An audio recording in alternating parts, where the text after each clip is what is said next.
মেথছৰ এইটো খুবেই important question হয়তো RRBটো এনেকুৱা কুৱেশ্যন আহে RRB তাৰপিছত CGLত এনেকুৱা কুৱেশ্যন আহে আৰু ADR গ্ৰেজুৱেট লেভেলৰ কাৰণে ইম্পৰ্টেণ্ট কুৱেশ্যন চ' ইয়াত কুৱেশ্যনটো হৈছে হুইচ ওৱান ইজ গ্ৰেটাৰ কোনটো তলৰ কোনটো ডাঙৰ হয় সেইটো উলিয়াব লাগে আৰু এই যিকেইটা ভগ্নাংশ যিকেইটা ফ্ৰেকশ্যন দিয়া আছে গোটেইকেইটা প্ৰপাৰ ফ্ৰেকশ্যন প্ৰকৃত ভগ্নাংশ বুলি ক'ব পাৰোঁ য'ত লবটো সৰু হয় আৰু হৰটো ডাঙৰ হয় ইয়াত প্ৰত্যেকতে যিটো লব হয় যিটো নিউমাৰেটৰ আছে সেইটো সৰু ডিনমিনেটৰটো ডাঙৰ নিউমাৰেটৰটো স্মলাৰ ডিনমিনেটৰটো গ্ৰেটাৰ হয় চ' এনেকুৱা যিবিলাক ফ্ৰেকশ্যন হয় ইয়াৰ ভিতৰত কোনটো ডাঙৰ হয় সেইটো বাছি উলিয়াব লাগে আৰু এটা ইজি ট্ৰিক আছে এই ট্ৰিকটো হ'ল কি আমি কি কৰিব লাগিব প্ৰথমতে এই যিকেইটা ফ্ৰেকশ্যন দিয়া আছে মই ইয়াতে লিখি লওঁ 5/7 22/25 8/9 13/15 এই গোটেইকেইটাৰ প্ৰথমতে আমি কি কৰিম ইহঁতৰ লব আৰু হৰৰ মাজত পাৰ্থক্য বা ডিফাৰেঞ্চ কিমান আছে নিউমাৰেটৰ আৰু ডিনমিনেটৰৰ মাজত ডিফাৰেঞ্চ কিমান আছে সেইটো উলিয়াম 5 আৰু 7ৰ মাজত ডিফাৰেঞ্চ আছে 2 22 আৰু 25ৰ মাজত ডিফাৰেঞ্চ আছে 3 8 আৰু 9ৰ মাজত অন্তৰ আছে 1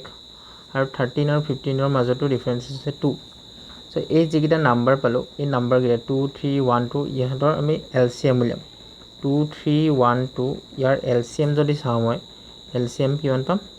LCM পাম 6 তাৰপিছত কি কৰিব লাগিব এই যিটো নাম্বাৰ আছে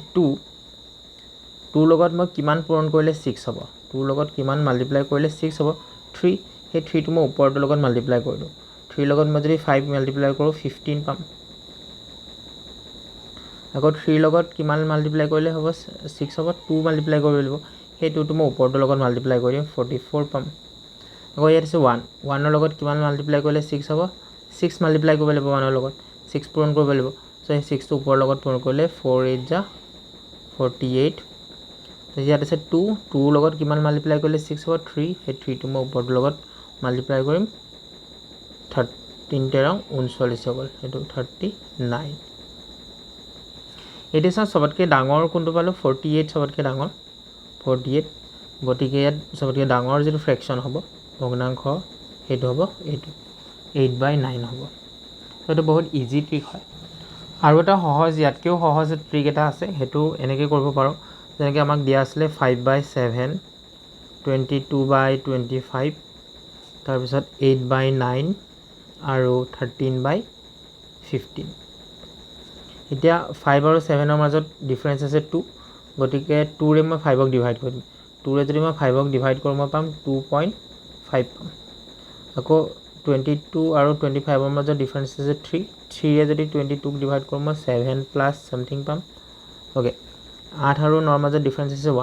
1ৰে যদি মই 8ক ডিভাইড কৰোঁ মই 8 পাম আৰু 13 আৰু 15ৰ মাজত ডিফাৰেঞ্চ আছে 2 গতিকে 2ৰে যদি মই 13ক ডিভাইড কৰি দিওঁ ওপৰটোক ডিভাইড কৰিব লাগিব 13ক যদি ডিভাইড কৰোঁ 2ৰে তেতিয়া পাম মই 6.5 চ' ইয়াত মই দেখিলোঁ যে 8 চবতকৈ ডাঙৰ গতিকে গ্ৰেটাৰ হ'ব এইটো চ' ভেৰি ইজি হয় এইটো ট্ৰিকো বহুত ইজি এইটো ইজি হয় চ' যিটো ভাল লাগে সেইটোতে কৰিব পাৰিব থেংক ইউ